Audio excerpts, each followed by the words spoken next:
So, there I was, driving home from scavenging the outskirts of a nearby town for supplies. Mostly I was there for power tools, so I hit the subway maintenance lockers. When I saw a fire in a nearby field, I did my bioluminescent photophore and watched the zombies, including a parasaur attacking a stegosaurus. The stego fought valiantly, but got taken down. Out of ammo, I waited for the parasaur zombie to leave, and roadkilled the stragglers.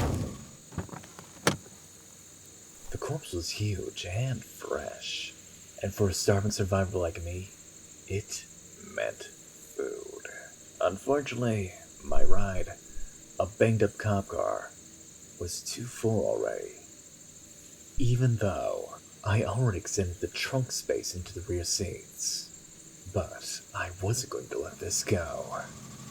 The drive home, sharing the front seat with an enormous corpse, was interesting. It kept jostling into me and knocking me from the steering wheel, so I'd immediately lose control of the vehicle. Even at low speeds, this was somewhat harrowing. Finally, I arrived home at the forest-straddled mansion I had turned into my home.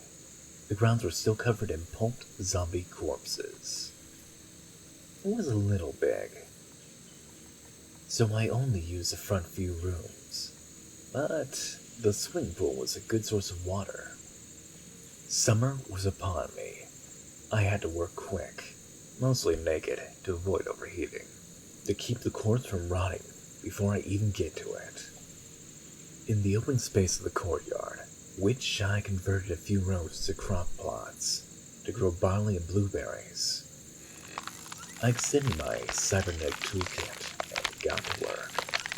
It took hours, no time.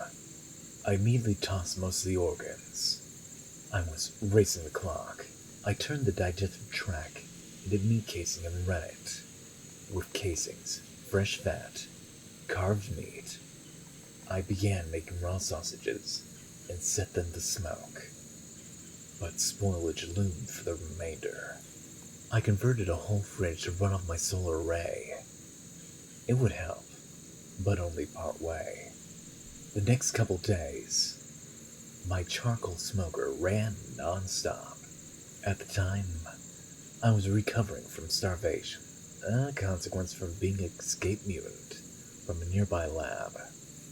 So, I cooked, and ate lots of meat on the side. No seasonings or sides, just cooked dino meat. Instead of sleep, I took amnesia-induced naps under my autodock, installing salvaged bionics, and attended by a rescue robo-nurse. When it was over, I still had to destroy over 300 pounds of rotten meat. But the final yield was worth it. 200 pounds of sausage, 100 pounds more of smoked meat, 400 pounds of pure, refined tallow, enough rennet and casings to last a lifetime, all of it shelf-stable in my basement-turned-root cellar. I had to be eating stegosaurus sausage in sandwiches, soups, and just by itself for years. Provided I live that long. Even though I'd already extended the trunk space into rear seats. Even though I already extended the trunk space into Even though I already extended the truck space. Truck space.